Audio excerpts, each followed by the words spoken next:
rasa sakit, penderitaan dan perjuangan. Elon memiliki pemikiran rasional yang sangat tinggi. Dia bisa membuat keputusan yang sangat jelas dan bersifat jangka panjang. Semakin sulit keputusannya, semakin bagus hasil yang dia dapatkan. Setiap orang yang menyaksikan secara langsung apa yang dia alami akan menjadi lebih hormat kepada pria tersebut. Aku benar-benar tidak pernah melihat sesuatu seperti kemampuannya dalam menahan rasa sakit.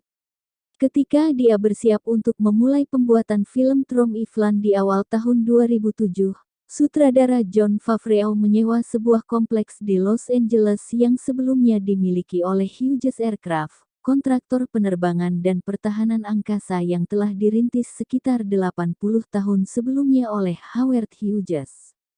Fasilitas tersebut memiliki serangkaian hanggar yang berhubungan satu sama lain dan menjadi sebuah kantor produksi untuk film tersebut. Fasilitas tersebut juga memberikan Robert Downey Jr., yang memerankan Iron Man, dan penciptanya, Tony Stark, sebuah percikan inspirasi. Downey merasakan nostalgia ketika melihat salah satu hanggar luas yang telah rusak. Tidak terlalu lama sebelumnya, bangunan tersebut menjadi rumah untuk ide-ide besar dari seorang pria besar yang mengejutkan dunia industri dan melakukan hal-hal dengan caranya sendiri. Downey mendengar beberapa kegaduhan mengenai seseorang dengan figur seperti Hughes yang bernama Elon Musk yang telah membangun kompleks industrinya sendiri yang modern yang berjarak sekitar 10 mil. Daripada berusaha memvisualisasikan bagaimana kehidupan bagi seorang Hughes, Downey mungkin bisa merasakan hal yang sebenarnya. Dia berangkat menuju ke markas SpaceX di El Segundo pada Maret tahun 2007 dan malah mendapatkan sebuah tur personal langsung dari Musk. Pikiranku tidak mudah terkesan, namun tempat ini dan orang ini sangat mengagumkan, kata Downey. Bagi Downey, fasilitas SpaceX terlihat seperti sebuah toko perangkat keras yang sangat besar dan eksotis. Para karyawan yang antusias terlihat bersemangat bermain-main dengan beraneka mesin. Insinyur muda dengan keterampilan khusus berinteraksi dengan pekerja perakitan manual, dan mereka semua terlihat memiliki kegembiraan sejati yang sama terhadap apa yang sedang mereka kerjakan. Perusahaan itu terasa seperti sebuah startup yang radikal, kata Downey. Setelah tur awal tersebut, Downey merasa senang bahwa lokasi pembuatan film yang dipersiapkan di pabrik Hughes memiliki kesamaan dengan pabrik SpaceX. Hal-hal ini tidak terasa asing, katanya. Lebih dari sekadar lingkungan sekelilingnya, Downey benar-benar ingin menengok ke dalam jiwa Musk. Pria tersebut berjalan, duduk di kantor Musk, dan menikmati makan siangnya. Downey menghargai bahwa Musk bukanlah seseorang yang mencium kesalahan dan merasa resah terhadap pekerjaan para programmernya. Apa yang Downey pelajari dari Musk adalah kesintingan yang dapat dicapai, dan perasaan bahwa dia adalah seseorang yang rendah hati dan sederhana yang dapat bekerja bersama orang-orang di pabrik tersebut. Menurut Downey, baik Musk dan Stark adalah tipe pria yang telah meraih suatu ide untuk hidup karenanya dan sesuatu untuk mendedikasikan hidupnya dan tidak akan membuang-buang waktu. Ketika dia kembali ke kantor produksi Iron Man, Downey memastikan Favreau untuk menempatkan sebuah Tesla Roadster di ruang kerja Tony Stark.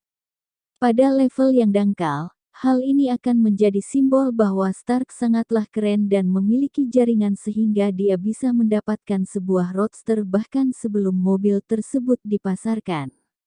Pada level yang lebih dalam, mobil tersebut diletakkan sebagai benda yang paling dekat dengan meja kerja Stark sehingga hal tersebut membuat suatu ikatan antara aktor, karakter yang diperankannya, dan Musk.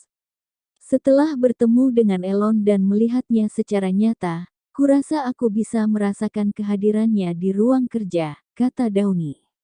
Mereka adalah rekan sebaya. Elon adalah seseorang yang mungkin akan bergaul dengan Tony dan berpesta bersama atau mungkin akan pergi bersama ke perjalanan menembus belantara yang aneh untuk meminum ramuan-ramuan bersama para penyihir. Setelah Iron Man tayang, Favreau mulai membicarakan peran Mas sebagai inspirasi bagi Downey untuk menginterpretasikan karakter Tony Stark. Hal tersebut terbentang di banyak level. Mas bukanlah tipe pria yang akan turun untuk memberantas kejahatan di belakang sebuah truk militer, sementara sebagian militer melakukan konvoi di Afghanistan.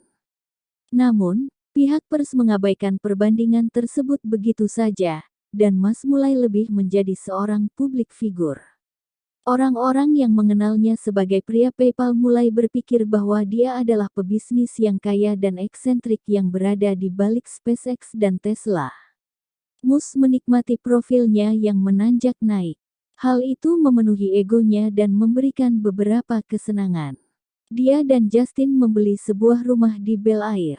Salah satu tetangga mereka adalah Quincy Jones, seorang produser musik, dan tetangga mereka yang lain adalah Yo Francis, sang pembuat video Girls Gone Wild.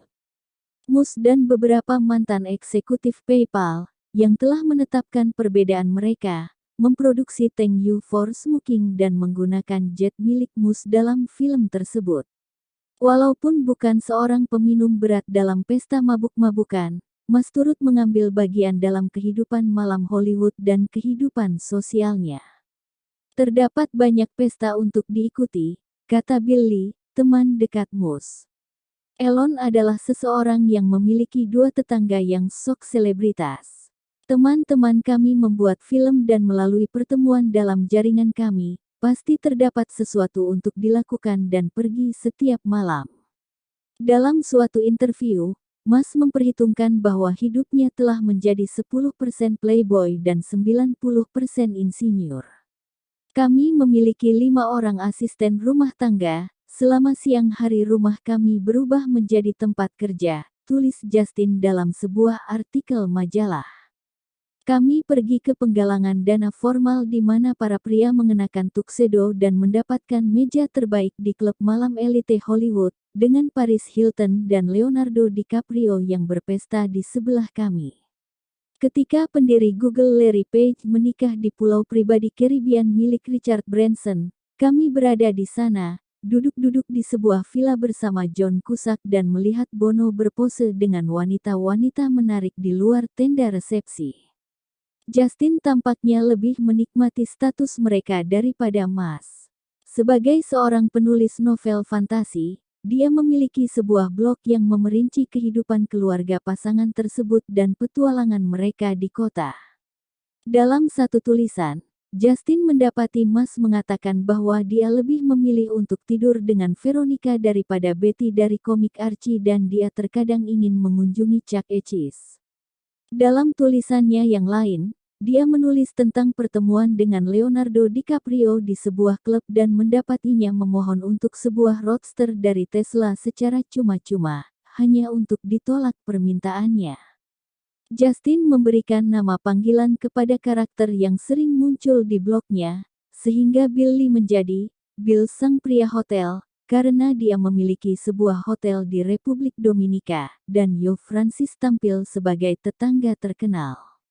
Sulit untuk membayangkan Mas, yang menghindari hubungan dengan orang lain, bergaul dengan seseorang yang sering pamer seperti Francis, namun kedua pria tersebut berhubungan dengan baik. Ketika Francis memesan dan menutup sebuah taman hiburan untuk peringatan ulang tahunnya, Mas menghadirinya dan melanjutkan pestanya di rumah Francis.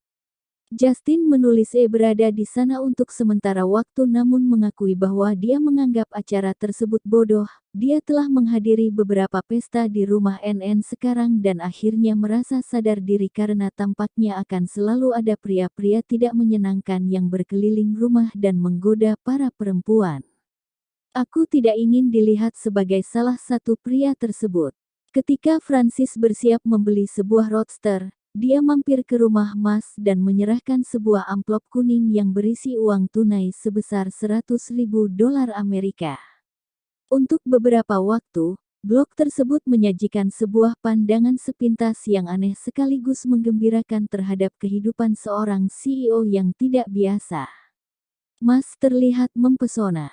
Publik mengetahui bahwa dia membelikan Justin sebuah Pride and Prejudice edisi abad 19, Teman baik Mas memberikan nama panggilan Elonius untuknya dan Mas suka menempatkan taruhan $1 Amerika untuk semua jenis hal. Dapatkah kau mengidap herpes dari Great Barrier Reef? Mungkinkah kita menyeimbangkan 2 garpu dengan sebuah tusuk gigi, yang dia ketahui secara pasti akan dia menangi? Justin menceritakan satu cerita tentang Mas yang bepergian ke Pulau Necker, di Kepulauan Virgin Britania Raya, untuk bergaul dengan Tony Blair dan Richard Branson. Sebuah foto yang memuat ketiga pria tersebut yang kemudian muncul di media menggambarkan Mas dengan pandangan kosong. Hal itu adalah sikap, aku sedang memikirkan masalah roket, milik Elon, yang membuatku cukup merasa yakin bahwa dia baru saja mendapatkan email terkait dengan pekerjaan yang mengganggu, dan dengan jelas tidak sadar bahwa sebuah foto sedang diambil, tulisnya. Hal ini juga menjadi alasanku menikmatinya. Suami yang tertangkap kamera tersebut adalah suami yang persis kutemui. Sebut saja, kemarin malam dalam perjalanan menuju kamar mandi, berdiri di lorong dengan wajah cemberut dan tangan yang terlipat ke depan. Tindakan Justin yang mengizinkan dunia untuk memasuki kamar mandi pasangan tersebut sebenarnya merupakan sebuah peringatan dan pertanda akan hal-hal yang terjadi setelahnya. Tak lama setelah blognya itu akan berubah menjadi salah satu mimpi terburuk Mas. Pers sudah tidak pernah menemui seorang pria seperti Mas untuk waktu yang sangat lama. Kilaunya sebagai seorang jutawan internet semakin bersinar berkat kesuksesan PayPal yang terus berlanjut. Dia juga memiliki sebuah elemen misteri, yakni namanya yang aneh. Dan kesediaannya untuk menghabiskan uang dalam jumlah yang besar untuk kapal luar angkasa dan mobil listrik, yang merupakan sebuah kombinasi dari keberanian diri, kecemerlangan, dan sangat mengejutkan. Elon Musk telah mendapatkan sebutan sebagai setengah playboy, setengah koboi luar angkasa. Sebuah kesan yang dengan susah payah diusir oleh seorang kolektor mobil yang membanggakan sebuah Porsche 911 Turbo, Series 1 Jaguar 1967, sebuah Hamann BMW M5 dan McLaren F1, yang telah dia kemudikan hingga kecepatan 340 km per jam di sebuah landasan terbang sementara milik pribadi, tulis seorang reporter asal Inggris pada 2007. Kemudian terdapat jet militer Il-39 Soviet, yang dia jual setelah menjadi seorang ayah. Pers telah memilih fakta bahwa Mas cenderung membicarakan sebuah permainan besar dan kemudian bersusah payah untuk mewujudkan janjinya tepat waktu, namun mereka tidak terlalu mempedulikan hal tersebut. Permainan yang dia bicarakan jauh lebih besar dari yang pernah disampaikan orang lain sehingga para reporter nyaman saja memberikan peluang dan waktu ekstra kepada Mas. Tesla menjadi kesayangan dari para blogger Silicon Valley, yang mengikuti setiap perkembangannya dan begitu tegang ketika membaca ulasan mereka. Sama halnya dengan reporter yang mengulas SpaceX yang merasa sangat gembira bahwa sebuah perusahaan muda dan sangat bersemangat telah hadir untuk mengganggu Boeing, Lockheed, dan terutama NASA. Yang harus Mas lakukan pada akhirnya adalah membawa hal-hal menakjubkan yang telah dia danai ke pasaran. Ketika Mas menampilkan sebuah tontonan yang bagus bagi publik dan pers, dia mulai merasa sangat khawatir mengenai bisnisnya.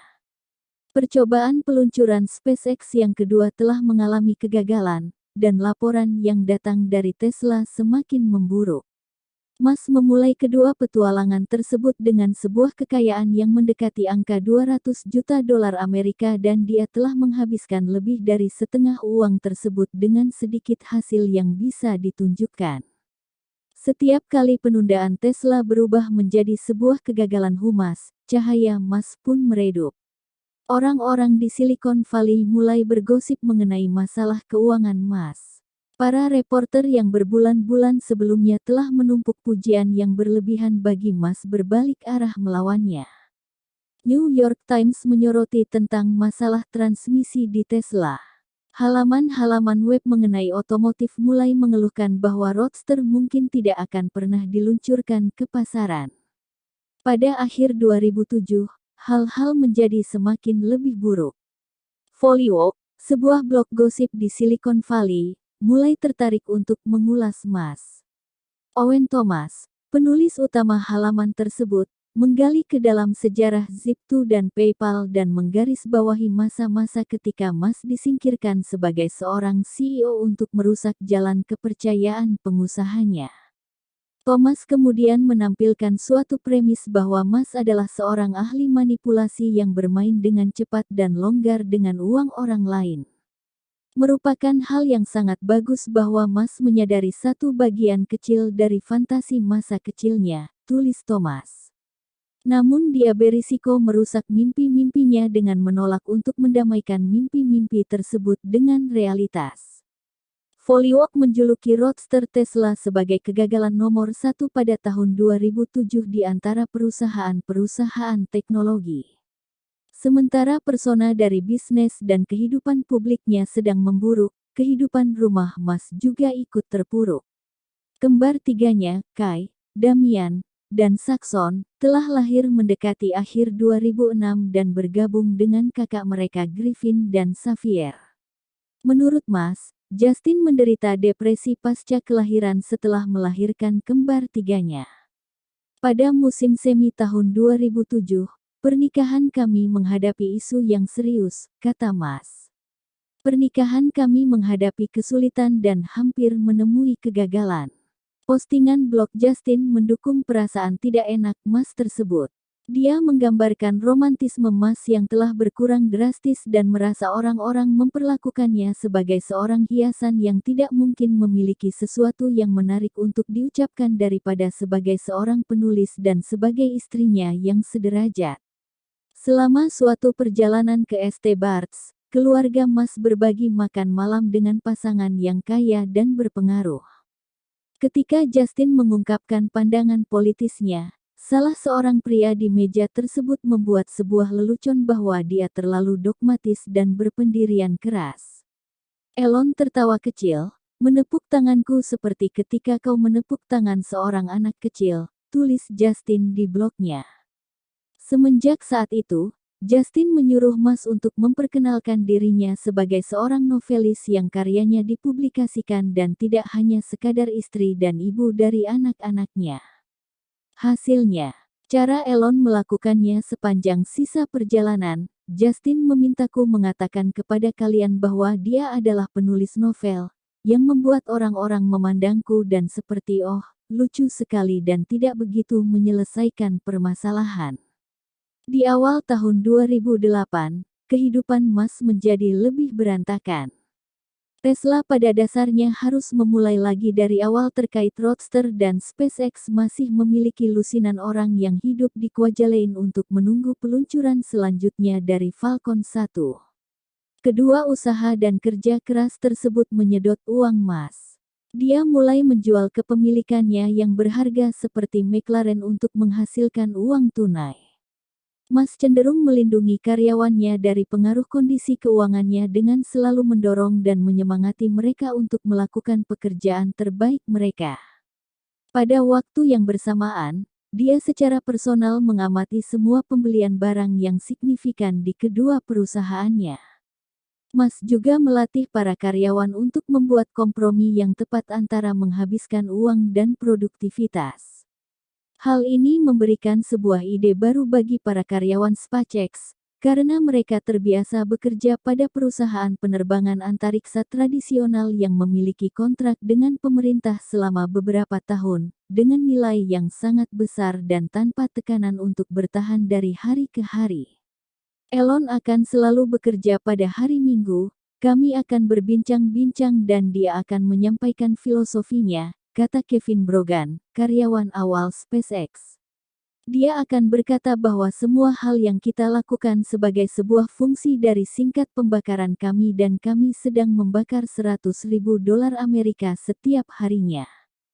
Hal itu adalah cara berpikir Silicon Valley yang sangat berhubungan dengan bisnis yang tidak seorang pun insinyur penerbangan angkasa di Los Angeles pernah terpanggil untuk berpikir seperti itu.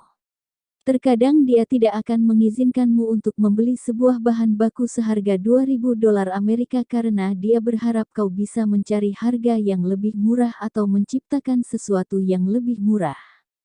Pada waktu yang lain, dia tidak akan melarang untuk meminjam sebuah pesawat seharga $90.000 Amerika untuk mengirimkan sesuatu ke Kuwait karena hal tersebut akan menghemat 1 hari kerja, sehingga hal itu cukup seimbang. Dia akan menempatkan urgensi bahwa dia mengharapkan penghasilan dalam 10 tahun adalah $10 juta Amerika per hari dan bahwa setiap hari di mana kami terlambat untuk mencapai tujuan kami adalah 1 hari kita kehilangan uang tersebut. Secara terpaksa, Mas terkonsumsi secara keseluruhan oleh Tesla dan SpaceX, dan tidak diragukan lagi bahwa hal ini memperburuk tegangan dalam pernikahannya. Keluarga Mas memiliki sebuah tim pengasuh untuk membantu mengasuh kelima anak mereka, namun Elon tidak dapat menghabiskan banyak waktu di rumah. Dia bekerja selama 7 hari dalam seminggu dan cukup sering membagi waktunya antara Los Angeles dan San Francisco. Justin menginginkan sebuah perubahan.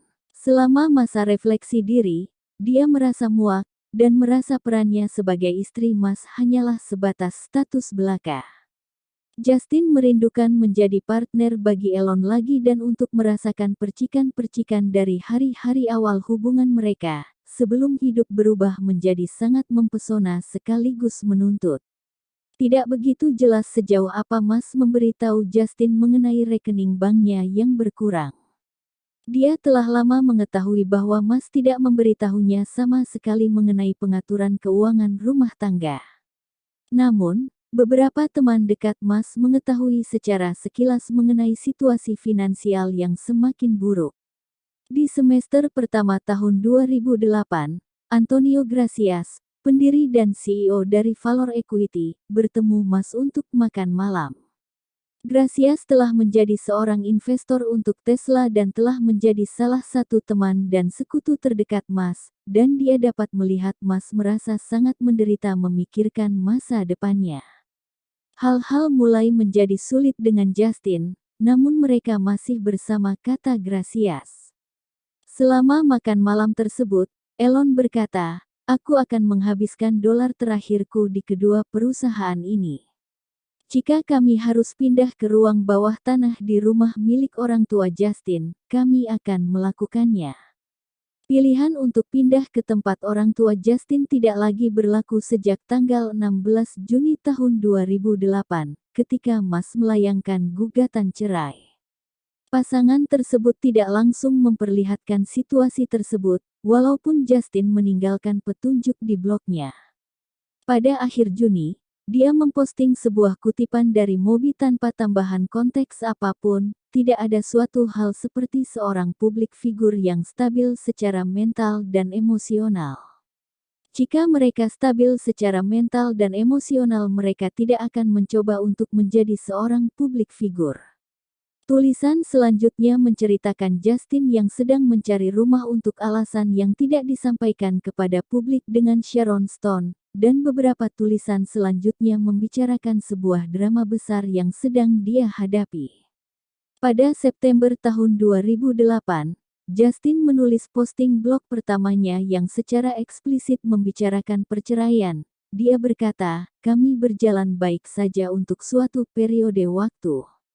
Kami menikah muda, menjalaninya sejauh yang kami bisa dan sekarang semuanya sudah berakhir."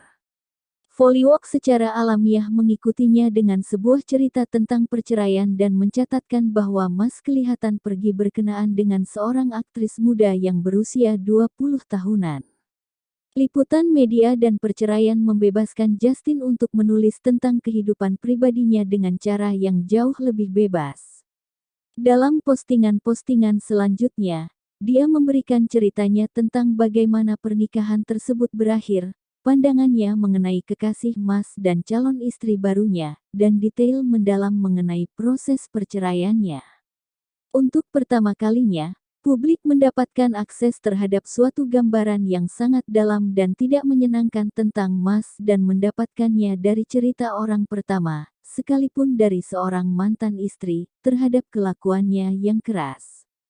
Tulisan tersebut mungkin bias dan memihak, namun setidaknya memberikan sebuah gambaran bagaimana Mas bertindak. Berikut ini adalah sebuah postingan mengenai penyebab perceraian dan eksekusinya yang cepat. Perceraian, bagiku adalah seperti bom yang kau nyalakan ketika semua pilihan yang lain begitu melelahkan. Aku belum menyerah terhadap pilihan diplomasi, dan itulah mengapa aku belum memasukkan gugatan cerai. Kami masih berada dalam tahapan awal dari konseling pernikahan total 3 sesi. Bagaimanapun Elon menganggap masalah ini sebagai urusannya sendiri. Dia cenderung suka melakukan segala sesuatunya seperti itu, ketika dia memberikan sebuah ultimatum kepadaku, kita akan memperbaiki pernikahan ini hari ini, atau aku akan menceraikanmu besok. Malam itu, dan lagi keesokan paginya, dia bertanya kepadaku apa yang ingin kulakukan. Aku menyatakan dengan tegas bahwa aku belum siap mengambil keputusan untuk bercerai. Aku menyarankan bahwa kita sebaiknya saling menjauh terlebih dahulu paling tidak selama 1 minggu. Elon mengangguk, menyentuh kepalaku, dan pergi. Kemudian di pagi yang sama, aku mencoba melakukan suatu transaksi pembelian dan aku menemukan bahwa dia telah menutup kartu kreditku. Yakni ketika aku juga telah mengetahui bahwa dia telah pergi lebih dulu dan mengajukan gugatan cerai. Sama seperti itu, Elon tidak memberitahukan kepadaku secara langsung, dia menyuruh seseorang untuk melakukannya. Bagi Mas, setiap tulisan dari Justin membuat krisis hubungan publik lainnya menambah aliran isu tanpa akhir yang tengah dihadapi perusahaannya. Kesan yang telah dia pahat selama bertahun-tahun tampaknya siap menjadi hancur bersamaan dengan bisnisnya. Hal ini adalah sebuah skenario bencana. Segera setelahnya, keluarga Mas telah mendapatkan status perceraian selebritas. Saluran mainstream yang lain bergabung dengan Volleywork dalam membaca dengan teliti berkas pengadilan yang berkaitan dengan perceraian, terutama karena Justin berjuang mendapatkan lebih banyak uang. Selama masa PayPal, Justin telah menandatangani sebuah perjanjian pernikahan mengenai kepemilikan aset pasca perceraian dan kini berpendapat bahwa dia tidak memiliki waktu atau kesudian untuk menggali kesulitan dari urusan administrasi tersebut. Justin membawa hal tersebut ke blognya dalam sebuah tulisan yang berjudul Penambang Emas, dan mengatakan bahwa dia memperjuangkan harta gono Gini yang termasuk rumah mereka, tunjangan perceraian dan tunjangan anak, 6 juta dolar Amerika tunai, 10% saham Tesla milik Mas, 5% saham SpaceX milik Mas, dan sebuah Roadster Tesla. Justin juga tampil di tayangan Divorce Wars di CNBC dan menulis sebuah artikel untuk Marie Claire yang berjudul I Was a Starter Wife. Inside America's Messiest Divorce. Publik cenderung berada di sisi Justin selama keseluruhan proses dan mereka tidak bisa menemukan alasan mengapa seorang miliarder berjuang habis-habisan untuk menolak permintaan istrinya yang tampak adil. Sebuah masalah yang besar bagi Mas, tentu saja, adalah bahwa asetnya tidak lain adalah uang tunai dengan hampir seluruh keuntungannya yang terikat dengan saham di Tesla dan SpaceX. Pasangan tersebut akhirnya menyelesaikan perkara mereka dengan Justin mendapatkan rumah, 2 juta dolar Amerika tunai, dikurangi biaya peradilannya, 80.000 dolar Amerika per bulan untuk tunjangan perceraian dan tunjangan anak-anak selama 17 tahun, dan sebuah Roadster Tesla. Bertahun-tahun setelah penyelesaian perceraian tersebut, Justin masih berjuang untuk membicarakan hubungannya dengan Mas. Selama wawancara, tangisnya pecah beberapa kali dan membutuhkan waktu untuk menjernihkan pikirannya kembali.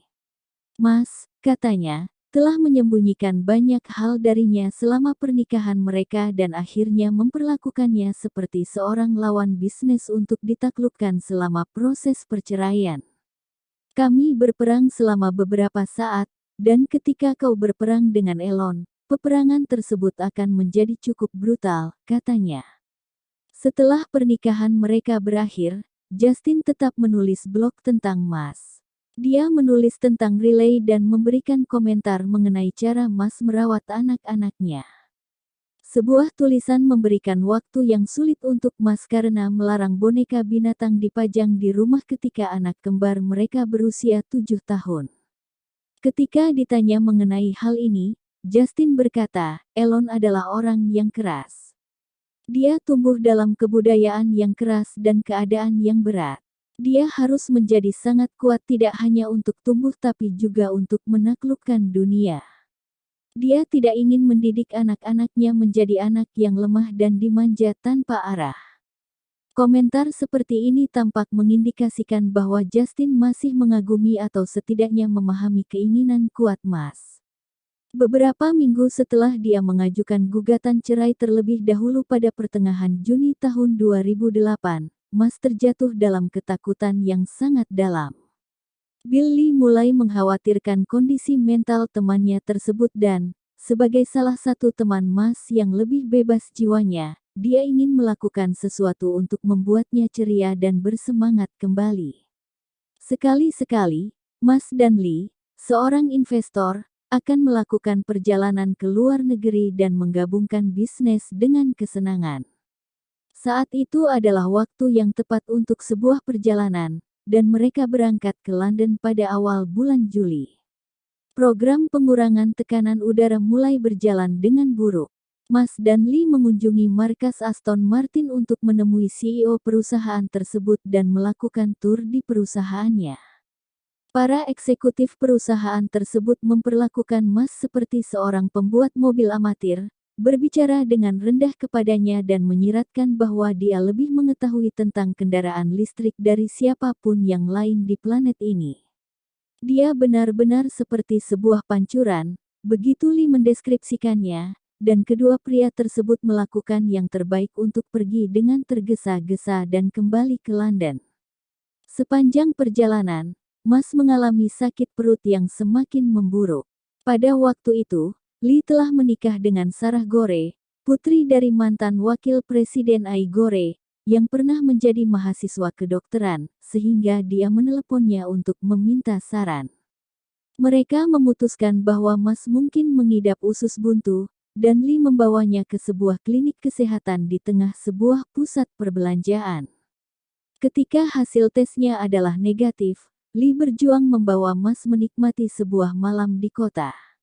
Elon tidak mau pergi keluar, dan aku pun juga tidak begitu menginginkannya, kata Lee. Tapi aku seperti, tidak, ayolah. Kita sudah jauh-jauh sampai sini. Lee membujuk Mas untuk pergi ke sebuah klub bernama Whiskey Miss, di Mayfair. Orang-orang telah memenuhi tempat menari yang kecil dan canggih tersebut dan Mus ingin pergi dari tempat itu setelah 10 menit. Lee yang memiliki koneksi yang bagus mengirim sebuah pesan kepada seorang teman penyelenggaranya, yang akhirnya mengatur mereka agar Mas diantar masuk ke area VIP. Penyelenggara tersebut kemudian memanggil beberapa teman tercantiknya, termasuk seorang artis baru yang sedang naik daun dan berusia 22 tahun bernama Tallulah Riley, dan mereka segera tiba di klub tersebut. Riley dan dua orang temannya yang cantik baru saja tiba dari sebuah pesta amal yang besar dan memakai gaun yang panjang. Tallulah seperti sedang memakai pakaian Cinderella, kata Lee. Mas dan Riley diperkenalkan oleh orang-orang di klub tersebut, dan Mas melihatnya sebagai sosok yang mempesona. Mas dan Riley duduk di sebuah meja bersama dengan teman-teman mereka namun segera saling terpukau satu sama lain. Riley memberikan pukulan besar dengan pembawaannya yang tampak seperti Mary Bennet di Pride and Prejudice dan berpikir bahwa dirinya adalah seseorang yang cukup ahli. Sementara Mas yang lebih tua, mengambil peran sebagai insinyur yang berbicara manis dan lembut.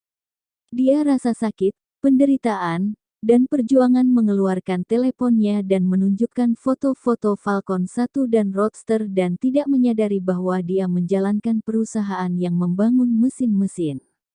Aku ingat bahwa kupikir bahwa pria ini mungkin tidak sering mendapatkan kesempatan untuk berbicara dengan artis muda dan dia terlihat cukup grogi, kata Riley.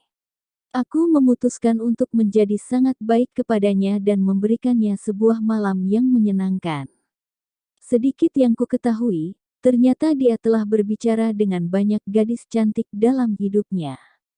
Semakin Mas dan Riley berbicara, semakin Lee mendorong mereka berdua. Saat itu adalah kali pertama dalam berminggu-minggu temannya terlihat bahagia. Perutnya tidak sakit, dia tidak luntang-lantung. Ini luar biasa, kata Lee.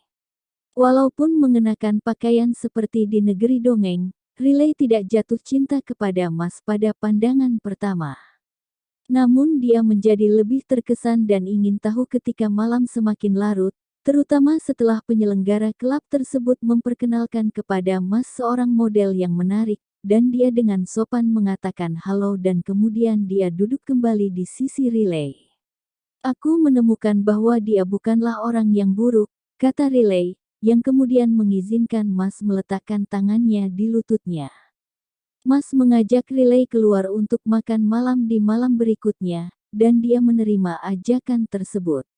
Dengan tubuhnya yang berkelok, mata yang sensual, dan sikapnya sebagai gadis baik yang ceria, Riley adalah seorang bintang film yang kariernya sedang menanjak namun tidak benar-benar memerankan bagiannya.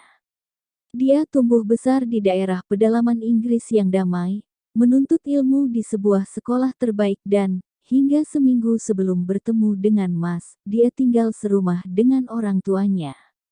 Setelah malam di Whiskey Miss, Riley menelepon keluarganya untuk menceritakan kepada mereka tentang seorang pria menarik yang dia temui yang membangun roket dan mobil. Ayahnya yang sebelumnya mengepalai National Crime Squad segera menuju komputernya untuk mencari tahu latar belakang Mas dan menemukan bahwa Mas adalah seorang playboy internasional yang telah menikah dan memiliki 5 orang anak.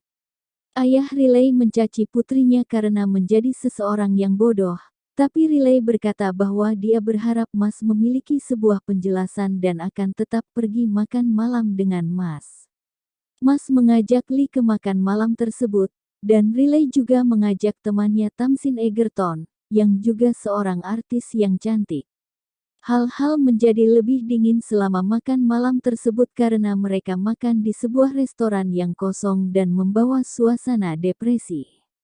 Riley menanti apa yang akan Mas sampaikan sendiri. Akhirnya, dia memang mengumumkan bahwa dia memiliki 5 anak dan sedang dalam proses perceraian. Pengakuan tersebut cukup menjadi bukti yang membuat Riley tetap tertarik dan penasaran tentang kemana hubungan mereka akan berlanjut. Setelah makan tersebut, Mas dan Riley memisahkan diri dari rombongan mereka. Mereka pergi berjalan-jalan melalui Soho dan kemudian berhenti di Cafe Boheme, di mana Riley, sebagai seseorang yang tidak pernah minum minuman keras sepanjang hidupnya, menyesap segelas jus apel. Mas tetap menarik perhatian Riley, dan romansa tersebut betul-betul dimulai. Pasangan tersebut makan siang bersama di kemudian harinya dan kemudian pergi ke White Cuba, sebuah galeri seni modern, dan kemudian kembali ke kamar hotel Mas. Mas mengatakan kepada Riley, seorang perawan, bahwa dia ingin menunjukkan roket-roketnya. Aku merasa skeptis dan ragu-ragu, namun dia benar-benar menunjukkan video-video tentang roket kepadaku, katanya. Ketika Mas kembali ke Amerika Serikat, mereka tetap berhubungan melalui email selama beberapa bulan, dan kemudian Riley memesan sebuah tiket penerbangan ke Los Angeles. Aku bahkan tidak pernah berpikir sebagai seorang kekasih atau sesuatu semacamnya, kata Riley. Aku hanya bersenang-senang. Mas memiliki ide lain. Riley baru berada di California selama 5 hari ketika dia melancarkan aksinya ketika mereka terbaring di kasur dan berbincang-bincang di sebuah kamar kecil di Hotel Peninsula di Beverly Hills. Dia mengatakan, aku tidak ingin kau pergi. Aku ingin kau menikahiku. Kupikir aku tertawa mendengarnya. Kemudian, dia berkata, tidak. Aku serius. Aku minta maaf, aku tidak memiliki sebuah cincin. Aku berkata, kita dapat menyepakatinya jika kau mau. Dan kami melakukannya. Aku tidak ingat apa yang aku pikirkan pada saat itu, dan yang bisa kukatakan adalah aku baru berumur 22 tahun. Riley adalah seorang sosok putri yang baik hingga saat itu, dia tidak pernah memberikan banyak kekhawatiran kepada orang tuanya. Dia melakukan studinya dengan baik, memberikan penampilan terbaik pada beberapa pertunjukan akting yang besar, dan memiliki kepribadian yang lembut dan manis sehingga teman-temannya mendeskripsikan dia sebagai putri salju yang nyata.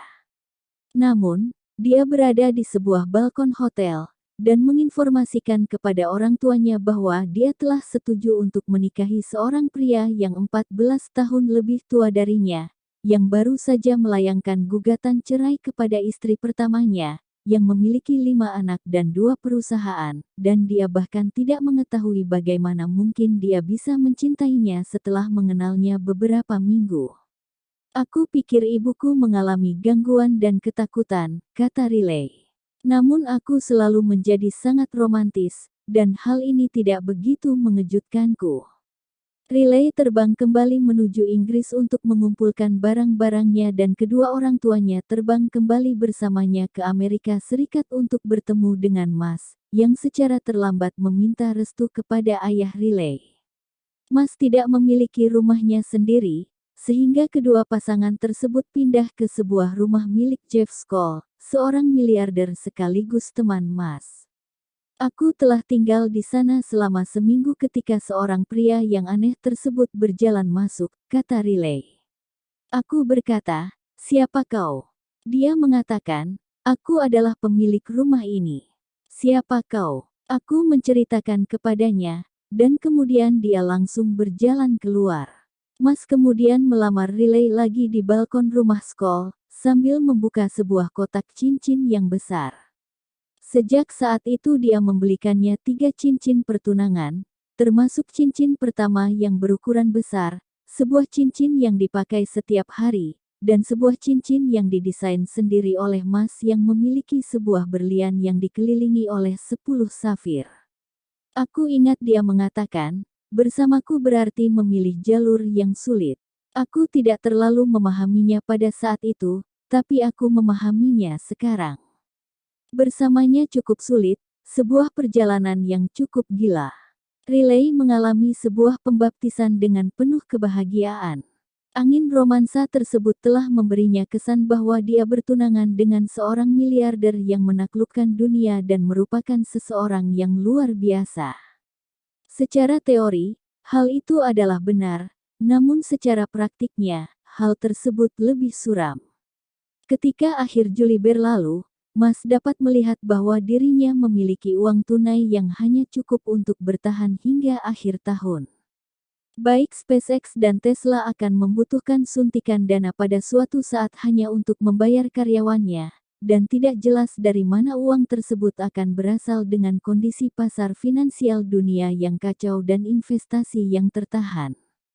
Jika hal-hal di perusahaan berjalan dengan lebih mulus, Mas akan merasa lebih percaya diri untuk menggalang dan mengumpulkan uang, namun tidak demikian adanya. Dia akan pulang setiap hari, dan seperti akan terjadi sebuah malapetaka, kata Riley. Dia berada di bawah tekanan yang besar sekali di segala bagian. Dan hal itu mengerikan. Penerbangan ketiga SpaceX dari Kwajalein menjadi pikiran Mas yang paling membuatnya tertekan. Tim insinyurnya tetap berkemah di pulau tersebut, menyiapkan Falcon 1 untuk perjalanan yang lain. Perusahaan pada umumnya hanya akan berfokus pada satu tugas. Namun, tidak demikian halnya dengan SpaceX. Mereka telah mengirimkan Falcon 1 ke Kuwait pada April dengan sekelompok insinyur dan kemudian mengirimkan sekelompok insinyur lain pada suatu proyek baru untuk mengembangkan Falcon 9, sebuah roket dengan 9 mesin yang akan mengambil alih posisi Falcon 5 dan kemungkinan menjadi sebuah pengganti untuk pesawat luar angkasa yang akan pensiun. SpaceX bahkan belum membuktikan bahwa kali ini mereka dapat pergi ke luar angkasa dengan sukses. Namun Mas tetap mempertahankannya sebagai penawaran untuk mendapatkan kontrak yang besar dengan NASA. Pada tanggal 30 Juli tahun 2008, Falcon 9 berhasil melakukan pengujian pengapian di Texas dengan seluruh 9 mesinnya menyala dan menghasilkan sekitar 385.000 kg daya dorong. 3 hari kemudian, di Kuwait, Para insinyur SpaceX mengisi penuh bahan bakar Falcon 1 dan berharap keberuntungan dari Tuhan. Roket tersebut memiliki satelit angkatan udara sebagai muatannya, bersamaan dengan beberapa eksperimen dari NASA. Secara total, muatan tersebut memiliki berat 170 kg. SpaceX telah melakukan perubahan yang signifikan kepada roketnya sejak kegagalan peluncuran yang terakhir.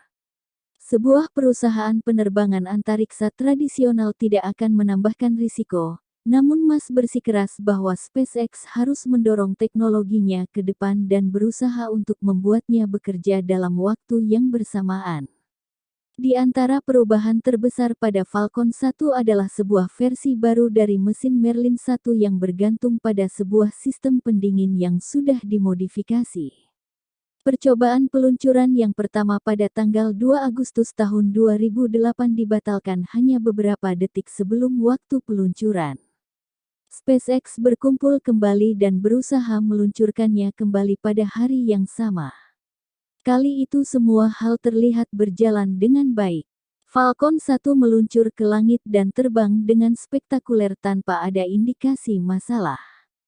Karyawan SpaceX yang menyaksikan seluruh proses tersebut melalui sebuah tayangan di web di California sambil mengeluarkan teriakan dan siulan. Kemudian, tepat ketika tingkat pertama dan tingkat kedua akan terpisah, terjadi sebuah kegagalan fungsi. Sebuah analisis setelah kejadian tersebut menunjukkan bahwa mesin yang baru telah menghasilkan sebuah daya dorong yang tidak terduga selama proses pemisahan yang menyebabkan tingkat 1 menubruk tingkat 2, merusak bagian atas roket dan mesinnya. Kegagalan peluncuran tersebut menjadikan banyak karyawan SpaceX hancur. Hal ini meninggalkan perasaan yang sangat mendalam setelah melihat pergeseran energi di dalam ruangan hanya dalam waktu 30 detik, kata Dolly Singh, seorang perekrut di SpaceX. Hari itu seperti hari yang paling buruk yang pernah ada. Kau tidak biasanya melihat orang-orang dewasa mengucurkan air mata, namun begitulah mereka. Kami lelah dan hancur secara emosional. Musk langsung mengarahkan para pekerjanya dan memberikan semangat kepada mereka untuk kembali bekerja. Dia berkata, "Dengar, kita akan melakukannya. Semua akan baik-baik saja. Jangan bereaksi berlebihan, ingat Singh. Hal itu seperti sulap. Semua orang segera merasa tenang dan mulai berfokus untuk menemukan apa yang baru saja terjadi dan bagaimana memperbaikinya." Keadaan berubah dari keputusasaan menjadi harapan dan fokus. Musk menunjukkan hal-hal yang positif juga ketika menghadapi publik. Dalam sebuah pernyataan, dia mengatakan bahwa SpaceX memiliki sebuah roket yang lain yang menanti untuk percobaan peluncuran keempat dan peluncuran kelima direncanakan segera setelah itu. Aku juga telah memberikan izin untuk memulai pembuatan penerbangan ke-6, katanya. Pengembangan Falcon 9 akan dilanjutkan tanpa ada pengurangan. Pada kenyataannya, peluncuran ketiga tersebut adalah sebuah bencana dengan konsekuensi yang berkelanjutan. Karena tingkat kedua dari roket tersebut tidak menyala dengan baik, SpaceX tidak pernah mendapatkan sebuah kesempatan untuk melihat apakah mereka benar-benar sudah memperbaiki isu bahan bakar yang teraduk-aduk yang telah mengganggu penerbangan kedua. Banyak insinyur SpaceX yang memiliki kepercayaan diri bahwa mereka telah mengatasi masalah tersebut dan ingin sekali mengadakan peluncuran keempat, dan percaya bahwa mereka memiliki jawaban yang mudah untuk masalah daya dorong yang baru saja terjadi. Bagi Musk, situasinya tampak lebih serius. Aku mengalami depresi yang teramat sangat, kata Musk. Jika kita belum menyelesaikan masalah pengadukan bahan bakar di penerbangan kedua, atau terdapat beberapa hal acak lain yang terjadi, sebut saja sebuah kesalahan pada proses peluncuran atau proses produksi yang tidak terkait dengan masalah sebelumnya, maka semua ini berakhir. SpaceX tidak memiliki cukup uang untuk melakukan percobaan kelima. Dia telah memberikan 100 juta dolar Amerika pada perusahaan dan tidak memiliki sisa uang karena isu-isu yang terjadi di Tesla. Penerbangan keempat adalah yang terakhir, kata Musk. Bagaimanapun, SpaceX berhasil melakukan penerbangan keempat. Hal tersebut akan menarik kepercayaan dari pemerintah Amerika Serikat dan konsumen komersial yang mungkin mengamankan jalan untuk Falcon 9 dan bahkan proyek-proyek lain yang lebih ambisius. Ketika memimpin peluncuran ketiga, Musk kembali menjadi dirinya yang sangat melibatkan diri. Setiap orang di SpaceX yang menahan peluncuran tersebut terjadi harus masuk ke dalam daftar orang kritis milik Musk. Musk akan mengejar orang yang bertanggung jawab terhadap penundaan tersebut. Namun, biasanya, dia juga akan melakukan segala yang dia bisa untuk membantu mengatasi masalah tersebut. Aku pernah secara personal menahan peluncuran 1 kali dan aku harus memberikan laporan kepada Musk 2 kali sehari mengenai apa yang terjadi, kata Kevin Brogan. Namun Elon akan berkata, terdapat 500 orang di perusahaan ini. Apa yang kau butuhkan? Salah satu panggilan telepon tersebut pasti terjadi ketika Musk sedang bersikap ramah kepada relay karena Brogan ingat Musk pernah menelepon dirinya dari kamar mandi sebuah klub di London untuk mencari tahu bagaimana proses pengelasan terjadi pada sebuah bagian roket yang besar. Musk menjawab telepon yang lain di tengah malam ketika tertidur di samping relay dan harus berbisik ketika dia mencaci maki para insinyur. Dia berbicara dengan suara yang amat halus dari tempat tidurnya, jadi kami semua harus berkumpul di sekitar speaker telepon untuk mendengar dia berkata, kalian harus becus menangani masalah ini, kata Brogan.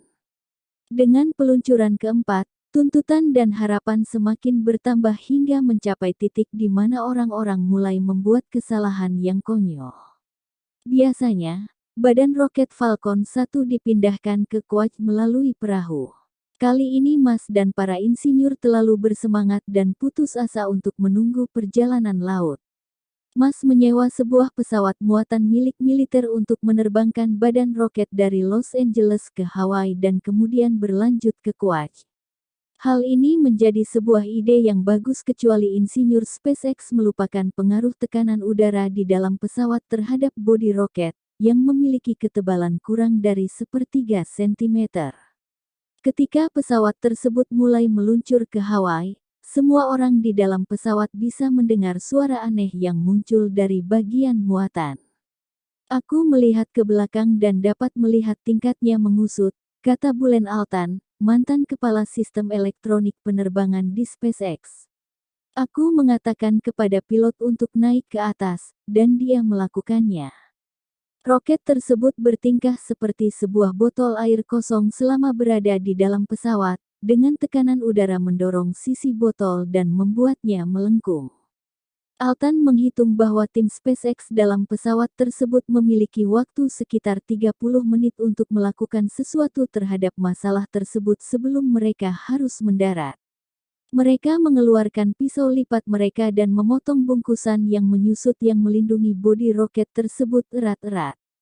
Kemudian mereka menemukan sebuah kotak peralatan di pesawat dan menggunakan kunci Inggris untuk membuka beberapa mur di roket yang akan membuat tekanan di dalam roket sesuai dengan tekanan di dalam pesawat. Ketika pesawat tersebut mendarat, para insinyur membagi-bagi tugas untuk menelepon eksekutif tertinggi dari SpaceX untuk melaporkan bencana yang terjadi.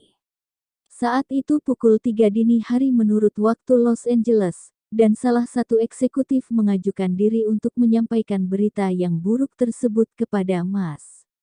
Dugaan pada waktu itu adalah dibutuhkan waktu 3 bulan untuk memperbaiki kerusakan tersebut.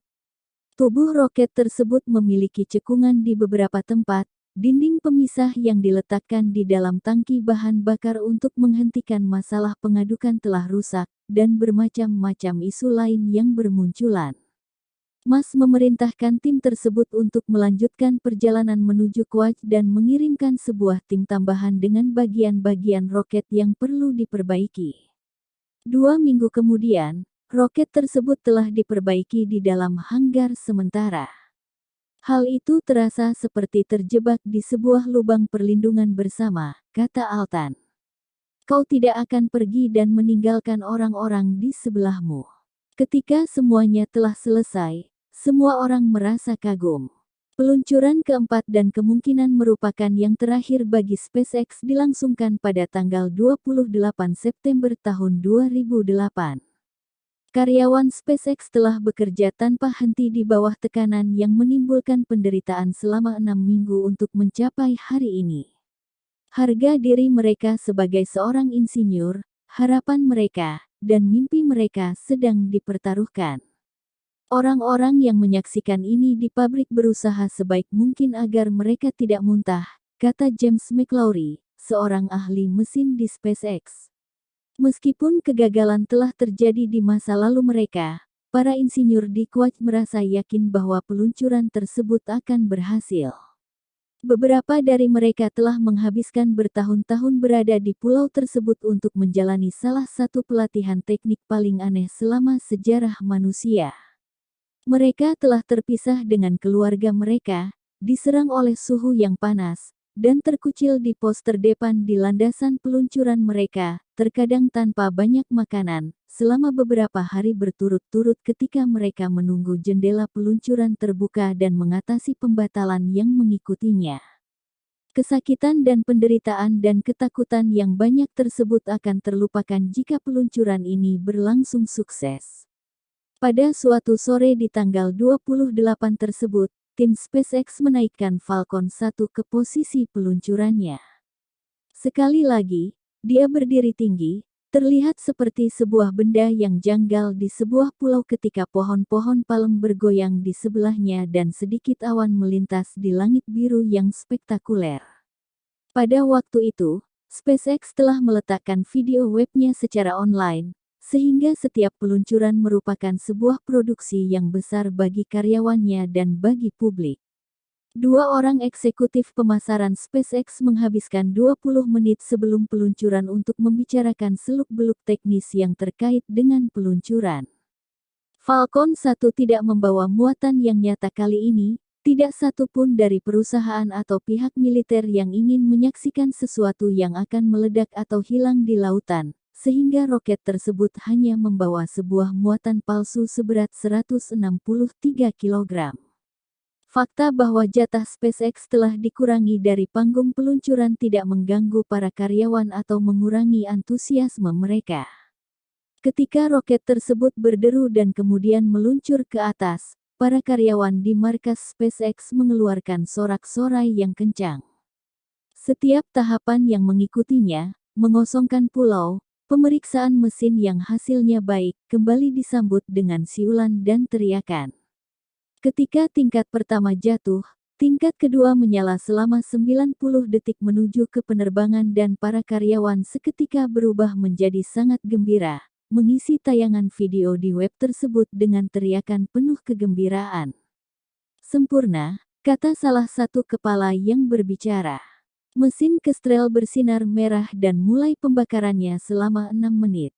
Ketika tingkat kedua berjalan lancar, aku akhirnya bisa mulai bernapas lagi dan lututku berhenti tertekuk, kata McLaury.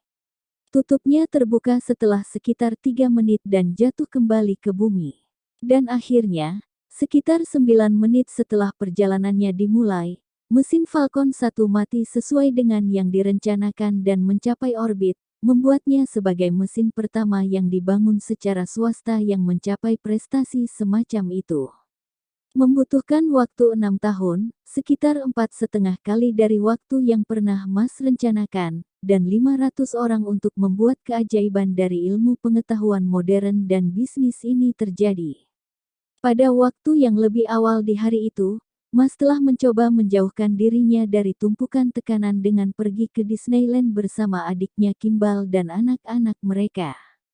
Mas kemudian harus kembali dengan terburu-buru untuk makan malam pada pukul 4 sore dan berjalan masuk ke ruang kontrol trailer milik SpaceX sekitar 2 menit sebelum peluncuran roket. Ketika peluncuran tersebut berhasil, semua orang pecah tangisannya, kata Kimball. Hal itu adalah salah satu pengalaman yang paling emosional yang pernah aku alami. Mas meninggalkan ruang kontrol dan berjalan keluar menuju ke lantai pabrik, tempat dia mendapatkan sebuah sambutan bagai bintang rock. Ya, hal itu sangat mengagumkan, katanya. Terdapat banyak orang yang berpikir kami tidak dapat melakukannya, banyak sebenarnya, namun seperti sebuah kata bijak yang mengatakan, yang keempat kali adalah jimat, iya kan? Titik. Hanya ada beberapa negara di bumi ini yang pernah melakukannya. Hal ini normalnya adalah sebuah hal yang dilakukan oleh negara, bukan perusahaan. Pikiranku sepertinya amat letih, sehingga sulit bagiku untuk mengatakan sesuatu, tapi hari ini pastinya adalah salah satu hari terbesar di hidupku, dan kurasa juga demikian bagi kebanyakan orang di sini. Kita menunjukkan kepada orang-orang bahwa kita bisa melakukannya. Ini adalah langkah pertama dari banyak langkah selanjutnya. Aku akan mengadakan pesta yang sangat besar malam ini. Aku tidak tahu bagaimana dengan kalian. Mary Beth Brown kemudian menepuk bahu Mas dan menariknya untuk sebuah rapat. Perasaan senang setelah kemenangan yang amat besar ini segera memudar setelah pesta berakhir, dan kepelikan dari kondisi keuangan SpaceX menjadi fokus utama lagi bagi Mas. SpaceX harus memberikan dukungan untuk membuat Falcon 9 dan juga pembuatan mesin lain, kapsul Dragon, yang harus segera dilakukan dan akan digunakan untuk membawa barang suplai, dan suatu hari manusia ke stasiun luar angkasa internasional. Berdasarkan sejarah, setiap proyek tersebut akan membutuhkan biaya lebih dari $1 miliar Amerika sampai selesai. Tapi SpaceX harus menemukan cara untuk membangun kedua mesin tersebut secara bersamaan untuk sebuah pecahan biaya. Perusahaan secara dramatis telah menambah kecepatan mereka sehingga mereka harus merekrut lebih banyak karyawan dan pindah ke sebuah markas yang lebih luas di Houghton, California. SpaceX mendapatkan sebuah pesanan penerbangan komersial untuk membawa sebuah satelit ke orbit untuk pemerintah Malaysia. Namun pembayarannya tidak akan tiba hingga pertengahan tahun 2009. Hingga saat itu, SpaceX kesulitan membayar gaji karyawannya. Pers tidak mengetahui sejauh mana kesengsaraan yang melanda kondisi keuangan Mas, namun mereka cukup tahu untuk mengubah detail dari situasi finansial Tesla yang berbahaya menjadi sebuah hiburan yang disenangi. Sebuah halaman web yang bernama Truth About Cars memulai sebuah Tesla Death Watch pada Mei tahun 2008 dan diikuti dengan lusinan tulisan di sepanjang tahun. Blog tersebut mengambil kesenangan khusus untuk menyangkal bahwa Mas adalah benar-benar seorang pendiri perusahaan, dan mempresentasikannya sebagai orang kaya dan presiden yang kurang lebih telah mencuri Tesla dari sang insinyur yang jenius, Eberhard. Ketika Eberhard memulai sebuah blog yang memerinci kelebihan dan kekurangan menjadi seorang konsumen Tesla, laman web mengenai mobil tersebut terlalu senang untuk menggemakan keluhannya. Top Gear, sebuah pertunjukan televisi terkenal dari Inggris, mengoyak Roadster, membuatnya terlihat seakan-akan mobil tersebut telah kehabisan energi selama sebuah pengujian jalan. Orang-orang membuat lelucon tentang Tesla Death Watch dan semua itu, namun itu adalah hal yang kejam, kata Kimball dan Mas. Satu hari terdapat 50 artikel mengenai bagaimana Tesla akan mati. Kemudian, pada Oktober tahun 2008, hanya berselang beberapa minggu setelah keberhasilan peluncuran SpaceX, Vitalik kembali muncul. Pertama, dia mengejek Mas yang secara resmi mengambil alih CEO dari Tesla dan menggantikan Rory, di suatu pekerjaan ketika keberhasilan Mas hanya sebuah keberuntungan dari masa lalunya. Hal ini diikuti dengan mencetak sebuah email dari seorang karyawan Tesla yang memaparkan segalanya. Tulisan tersebut mengatakan bahwa Tesla baru saja mengalami pemberhentian sementara, menutup kantornya di Detroit, dan hanya memiliki $9 juta Amerika yang tersisa di bank. Kami memiliki lebih dari 1.200 pesanan, yang berarti kami telah mengambil kelipatan dari 10 juta uang tunai dari konsumen kami dan telah menghabiskan semuanya. Sementara itu, kami hanya menghasilkan kurang dari 50 buah mobil. Aku sebenarnya berbicara kepada seorang teman dekatku untuk membayar $60.000 Amerika untuk sebuah Roadster Tesla.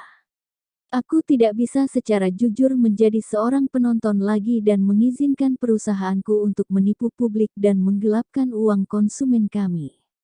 Konsumen kami dan publik pada umumnya adalah alasan mengapa Tesla begitu dicintai. Fakta bahwa mereka dibohongi adalah suatu kesalahan. Ya, Tesla pantas memperoleh banyak perhatian negatif. Meski demikian, Mas merasa bahwa iklim di 2008 dipenuhi kebencian dari bankir dan orang-orang kaya yang mengubahnya menjadi sebuah target yang penuh skandal. Aku seperti mendapatkan serangan dengan tembakan, kata Mas. Terdapat banyak sekali kesenangan dari ketidakberuntungan orang lain pada waktu itu, dan hal itu buruk di berbagai level. Justin menganiayaku di pers. Selalu terdapat artikel yang negatif mengenai Tesla, dan cerita tentang kegagalan ketiga SpaceX. Hal itu sangat menyakitkan. Kau memiliki kekhawatiran yang besar bahwa hidupmu tidak berjalan dengan baik, mobilmu tidak berfungsi, kau mengalami perceraian dan semua hal itu. Aku merasa seperti tumpukan sampah. Aku tidak berpikir kami bisa mengatasinya. Aku merasa bahwa hal-hal yang terjadi mungkin sudah nasibnya. Ketika Mas melakukan perhitungan yang berkaitan dengan SpaceX dan Tesla, hanya satu perusahaan yang mungkin memiliki kesempatan untuk bertahan. Aku bisa memilih salah satu antara SpaceX atau Tesla, atau membagi uangku yang tersisa di antara mereka, Mas berkata. Hal itu adalah keputusan yang sangat berat. Jika aku membagi uangnya, mungkin keduanya akan mati. Jika aku memberikan uangnya hanya untuk satu perusahaan, kemungkinannya untuk bertahan lebih besar, namun kemudian hal ini berarti kepastian matinya perusahaan yang lain. Aku memperdebatkan hal itu lagi dan lagi. Ketika Mas sedang bermeditasi mengenai hal ini, kondisi ekonomi memburuk dengan cepat dan begitu juga dengan kondisi keuangan Mas. Ketika tahun 2008 berakhir, Mas telah kehabisan uang. Riley mulai melihat kehidupan Mas sebagai sebuah tragedi seperti yang terdapat di tulisan Shakespeare. Terkadang Mas akan terbuka kepadanya mengenai isu yang dihadapinya, dan di waktu yang lain dia akan mundur dan mengasingkan dirinya sendiri. Riley diam-diam mengamati Mas ketika dia membaca email dan melihatnya menyeringai ketika berita buruk mengalir deras. Kau menyaksikannya memiliki percakapan ini di kepalanya, katanya. Sangat sulit melihat seseorang yang kau cintai menderita dan bersusah payah seperti itu. Karena jam kerjanya yang begitu lama dan kebiasaan makannya yang buruk, berat badan Mas berfluktuasi dengan sangat liar. Kantong terbentuk di bagian bawah matanya, dan roman mukanya mulai menyerupai roman muka seorang pelari yang hancur di akhir sebuah maraton yang panjang. Dia sendiri terlihat seperti kematian, kata Riley. Aku berpikir bahwa lelaki ini akan mengalami serangan jantung dan meninggal dunia. Dia seperti seorang pria yang berada di tepi jurang. Di tengah malam, Mas akan mengalami mimpi buruk dan berteriak. Dia berada dalam kesakitan fisik, kata Riley. Dia akan mendekatiku dan mulai berteriak ketika masih tertidur. Pasangan tersebut harus mulai meminjam ratusan ribu dolar Amerika dari teman Mas, Skoll, dan orang tua Riley menawarkan untuk menggadaikan rumah mereka. Mas tidak lagi terbang bolak-balik dengan jetnya antara Los Angeles dan Silicon Valley. Dia mengambil penerbangan Southwest. Menghabiskan dana sekitar 4 juta dolar Amerika dalam sebulan, Tesla harus mengakhiri pembiayaan yang besar untuk melewati tahun 2008 dan bertahan hidup. Mas harus bergantung pada teman-temannya hanya untuk membayar gaji karyawan dari minggu ke minggu, sambil dia bernegosiasi dengan investor. Dia mengirimkan permohonan yang membangkitkan semangat ke semua orang yang muncul dalam pikirannya yang mungkin mau menyisihkan sejumlah uang. Billy menginvestasikan 2 juta dolar Amerika untuk Tesla, dan Sergey Brin menginvestasikan 500 ribu dolar Amerika. Beberapa karyawan Tesla menuliskan cek untuk membuat perusahaan tersebut bertahan, kata Diarmuid O'Connell, wakil presiden pengembangan bisnis di Tesla. Mereka berubah menjadi investasi. Namun, pada waktu itu, uang sebanyak 25.000 atau 50.000 dolar yang tidak kau harapkan akan kembali lagi. Semua terlihat mengerikan. Kimball telah kehilangan banyak uangnya selama resesi ketika investasinya tidak berhasil, namun tetap menjual apa yang tersisa dari kepemilikannya dan memberikannya juga pada Tesla. Aku hampir saja bangkrut, kata Kimball. Tesla telah menyisihkan uang pembayaran awal yang dilakukan oleh para konsumen Roadster, namun Musk sekarang butuh menggunakan uang tersebut untuk membuat perusahaan tetap berjalan dan segera setelahnya dana tersebut akan habis. Siasat fiskal tersebut mengkhawatirkan Kimball. Aku yakin Elon akan menemukan sebuah cara untuk memperbaiki semuanya, namun dengan pasti dia telah mengambil risiko yang tampaknya risiko tersebut dapat membuatnya mendekam di penjara karena menggunakan uang orang lain, katanya. Pada Desember tahun 2008, Musk mengadakan kampanye secara bersamaan untuk mencoba menyelamatkan perusahaannya. Dia mendengarkan sebuah rumor bahwa NASA akan memberikan sebuah kontrak untuk menyuplai kembali stasiun luar angkasa. Peluncuran keempat SpaceX memberikannya kesempatan untuk mendapatkan beberapa uang tersebut, yang kabarnya lebih dari 1 miliar dolar Amerika. Musk menghubungi beberapa jaringannya di Washington dan mendapatkan kabar bahwa SpaceX bahkan mungkin menjadi yang terdepan untuk kesepakatan tersebut.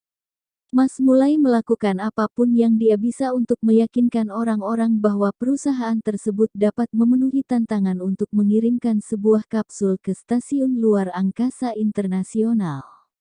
Sedangkan untuk Tesla, Musk harus menemui investor sebelumnya dan meminta mereka untuk membayar pendanaan lain yang harus ditutup sebelum malam Natal untuk menghindari kebangkrutan. Untuk memberikan rasa percaya kepada investor, Musk melakukan upaya terakhirnya untuk mengumpulkan semua dana pribadinya dan memberikannya kepada perusahaan. Dia mengambil pinjaman dari SpaceX yang disetujui oleh NASA, dan memperuntukkan uang tersebut untuk Tesla. Musk pergi ke pasar sekunder untuk menjual beberapa sahamnya di SolarCity. Dia juga memperoleh sekitar 15 juta dolar Amerika yang datang ketika Dell mendapatkan sebuah perangkat lunak pusat data dari startup yang bernama Everdream, yang didirikan oleh sepupu Musk, tempat dia telah berinvestasi. Hal itu seperti Matrix, kata Musk, mendeskripsikan siasat keuangannya. Kesepakatan Everdream benar-benar menyelamatkanku dari bahaya. Musk telah menambal bersama 20 juta dolar Amerika, dan meminta investor Tesla yang sebelumnya, karena tidak ada investor baru yang bergabung, untuk menyesuaikan angka tersebut. Para investor setuju, dan pada tanggal 3 Desember tahun 2008, mereka dalam proses menyelesaikan administrasi untuk pendanaan tersebut ketika Musk menemukan satu masalah. Vantage Point Capital Partners telah menandatangani semua administrasi kecuali satu halaman yang krusial. Musk menelepon Alan Salzman, pendiri Vantage Point dan orang yang mengurus kerja sama tersebut, untuk menanyakan situasinya. Salzman menginformasikan kepada Musk bahwa firma tersebut mengalami masalah dengan putaran investasi karena mereka menghargai Tesla dengan rendah. Aku berkata, kalau begitu aku memiliki sebuah solusi yang baik sekali. Ambil seluruh porsiku dari kesepakatan tersebut. Aku memiliki waktu yang sulit untuk mengumpulkan uang tersebut. Berdasarkan uang tunai yang kami miliki di bank saat ini, kami akan membayarkan gaji minggu depan. Sehingga kecuali kau memiliki ide yang lain, kau bisa memilih salah satu, berpartisipasi sebanyak mungkin sesuai yang kau sukai atau mengizinkan putaran investasi kali ini, jika tidak kami akan bangkrut. Salzman menolak keras dan mengatakan kepada Musk untuk hadir di minggu berikutnya pukul 7 pagi untuk melakukan presentasi di hadapan para petinggi Vantage Point. Tidak memiliki 1 minggu untuk bekerja dan menunggu, Musk bertanya untuk datang keesokan harinya, dan Salzman menolak usulan tersebut, memaksa Musk untuk melanjutkan untuk mengambil utang. Satu-satunya alasan dia menginginkan pertemuan di kantornya adalah agar aku datang untuk bertekuk lutut untuk meminta uang sehingga dia bisa berkata, "Tidak, Mas berteori." Dasar orang keji. Vantage-Point menolak untuk membicarakan masalah tersebut, namun Tesla percaya bahwa taktik salesman adalah bagian dari sebuah misi untuk membuat Tesla bangkrut. Musk takut bahwa Vantage-Point akan memecatnya sebagai CEO, mendanai kembali Tesla dan muncul sebagai pemilik besar dari perusahaan pembuat mobil. Kemudian mereka bisa menjual Tesla ke sebuah pembuat mobil di Detroit atau fokus menjual drivetrain listrik dan paket baterai daripada membuat mobil. Alasan seperti itu cukup praktis dari sudut pandang bisnis namun tidak sesuai dengan tujuan Musk untuk Tesla. Vantage-Point memaksakan kebijaksanaan tersebut kepada seorang pebisnis yang menginginkan untuk melakukan hal yang lebih besar dan lebih hebat, kata Steve Jurvetson, seorang partner di Draper Fisher Jurvetson dan seorang investor Tesla. Mungkin mereka terbiasa menekuk CEO, namun Elon tidak melakukan itu. Malah Musk mengambil risiko lain yang sangat besar. Tesla mengubah sifat dari pendanaan tersebut sebagai sebuah putaran utang dan bukan sebuah putaran kekayaan, karena mengetahui bahwa Vantage-Point tidak akan bisa mengintervensi dengan sebuah perjanjian hutang. Bagian yang rumit dari strategi ini adalah para investor seperti Jurvetson yang ingin membantu Tesla menjadi terjebak karena firma penyedia modal tidak terstruktur dalam melakukan kesepakatan hutang, dan meyakinkan penyokong mereka untuk mengubah aturan normal perjanjian mereka untuk sebuah perusahaan yang sangat mungkin akan bangkrut dalam beberapa hari akan menjadi hal yang sangat sulit dikabulkan. Mengetahui hal ini, Musk menggertak. Dia mengatakan kepada investor bahwa dia akan melakukan pinjaman lain dari SpaceX dan mendanai keseluruhan putaran, seluruh 40 juta dolar Amerika, oleh dirinya sendiri. Taktik tersebut berhasil. Ketika kau memiliki kekurangan, secara alamiah dia akan memperkuat ketamakan dan mengarahkannya kepada ketertarikan yang lebih besar, kata Jurvetson. Hal ini juga membuat kami lebih mudah untuk kembali ke firma kami dan berkata, kesepakatannya adalah seperti ini.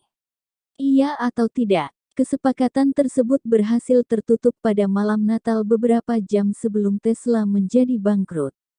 Musk hanya memiliki beberapa ratus ribu dolar Amerika tersisa dan tidak dapat melakukan pembayaran gaji pada hari berikutnya. Musk akhirnya memberikan 12 juta dolar Amerika, dan firma-firma investasi mencukupi sisanya. Dan untuk salesman, Musk berkata, dia harus merasa malu akan dirinya sendiri. Di SpaceX, Musk dan eksekutif tinggi dari perusahaan menghabiskan kebanyakan dari bulan Desembernya dalam kondisi yang penuh ketakutan. Menurut laporan pers, SpaceX yang suatu saat pernah menjadi perusahaan terdepan untuk kontrak NASA yang besar, tiba-tiba kehilangan kemurahan hati dengan agensi antariksa tersebut. Michael Griffin yang pernah hampir menjadi seorang pendiri dari SpaceX adalah kepala NASA dan telah berpaling dari Musk. Griffin tidak peduli dengan taktik bisnis Musk yang agresif, melihatnya sebagai ambang batas dari hal-hal yang tak pantas. Orang-orang lain melihat bahwa Griffin hanya merasa cemburu terhadap Musk dan SpaceX. Bagaimanapun, pada tanggal 23 Desember tahun 2008, SpaceX menerima sebuah kejutan. Orang-orang di dalam NASA telah menyokong SpaceX untuk menjadi penyuplai bagi stasiun luar angkasa internasional. Perusahaan tersebut menerima 1,6 miliar dolar Amerika sebagai pembayaran untuk 12 penerbangan ke stasiun luar angkasa. Berada di Boulder, Colorado, bersama Kimball untuk liburan, Musk menangis terseduh-seduh ketika transaksi antara SpaceX dan Tesla diproses. Aku belum memiliki sebuah kesempatan untuk membeli sebuah hadiah Natal untuk relay atau apapun, katanya. Aku berlari menyusuri jalan di Boulder, dan satu-satunya tempat yang masih buka menjual perhiasan-perhiasan kecil, dan mereka hampir mau tutup. Hal terbaik yang bisa kutemukan adalah monyet-monyet plastik dengan kelapa, monyet yang menggambarkan tidak melihat kejahatan, tidak mendengar kejahatan. Bagi Gracias, seorang investor Tesla dan SpaceX serta teman Mas, periode tahun 2008 memberitahukannya segala hal yang perlu dia ketahui tentang karakter Mas.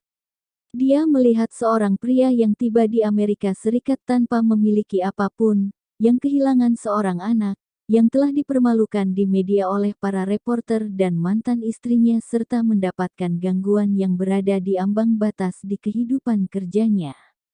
Dia memiliki kemampuan untuk bekerja lebih keras dan menahan stres yang lebih berat dari siapapun yang pernah kutemui, kata Gracias. Apa yang dia alami di tahun 2008 akan merusak dan mematahkan orang yang lain. Dia tidak hanya bertahan. Dia tetap bekerja dan tetap fokus. Kemampuan untuk tetap fokus di tengah sebuah krisis merupakan salah satu keunggulan Mas yang utama dibandingkan eksekutif lain dan kompetitor yang lain.